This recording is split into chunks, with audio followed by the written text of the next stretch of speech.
Hello, this is Professor Earth, and I'm on a journey to the end of the world. I start in Fairbanks, Alaska, a beautiful place to live, and I'm going to Vietnam. And I'm going there because it's literally facing the end of the world. Vietnam's a beautiful place to travel to. The people are nice, the culture is very interesting, and the history is fascinating if you're an old white guy like I am who grew up in America during the Vietnam War. So the first place we're going is to the Mekong Delta. The Mekong Delta, at this point, we're about 16 miles south of Ho Chi Minh City, formerly known as Saigon. And the local people, I'm on a tour, and I have a guide. I have a woman who's rowing the boat as we go along through these little channels. And as we go along, we see other people along the river. There are little towns, little houses, people going by in their own boats, going about their business and going on with what they do. Ramming During speed. the Vietnam War, American gunships were roaring up and down the Mekong River. We didn't hear much about them going into these little channels because they couldn't get out. So it was simply impossible to conquer the Vietnamese in those areas because these areas are very densely populated. There are farms, there's little houses, there's little villages everywhere. Through all these little channels, there are Nastamosing channels all through the Delta area. The population density is very high. The people aren't rich, but they're locally self-sufficient.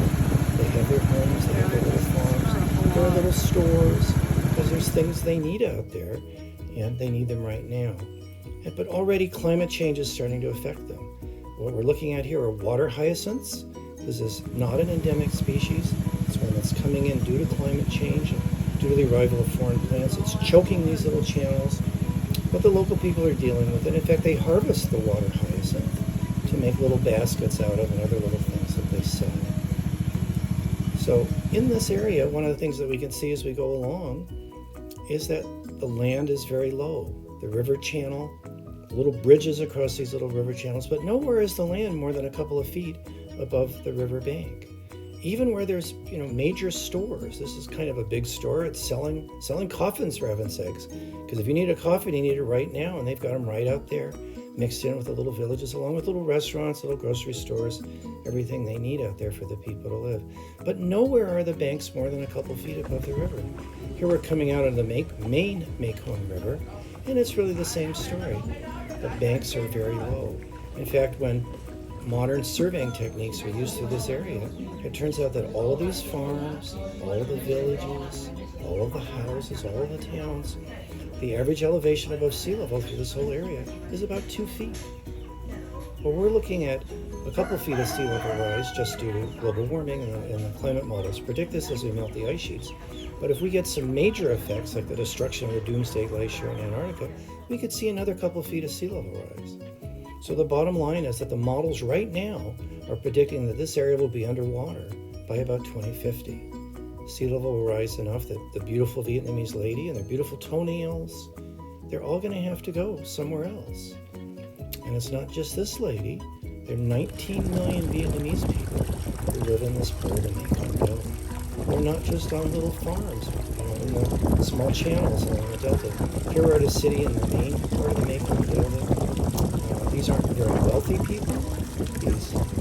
Some of the people live on boats. The poorest people live on boats. They're probably going to wind up being the best off because they can just leave as the sea level rises. But towns like this are going to be underwater. The farms are going to be underwater. The homes are going to be underwater. And they're all just going to have to go somewhere else. Vietnam is a rapidly modernizing country, but it's not a wealthy country. And the people who live there are not wealthy people. So they're hardworking people. They're wonderful people. But this is all going to go away. These people are all going to be underwater here within another 30 years. That means half of these people will be underwater in 15 years. There's a total of 19 million people here.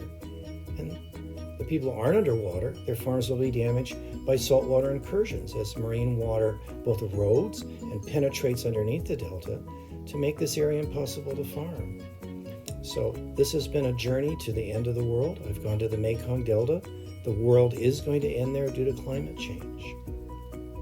This is Professor Earth saying bye-bye.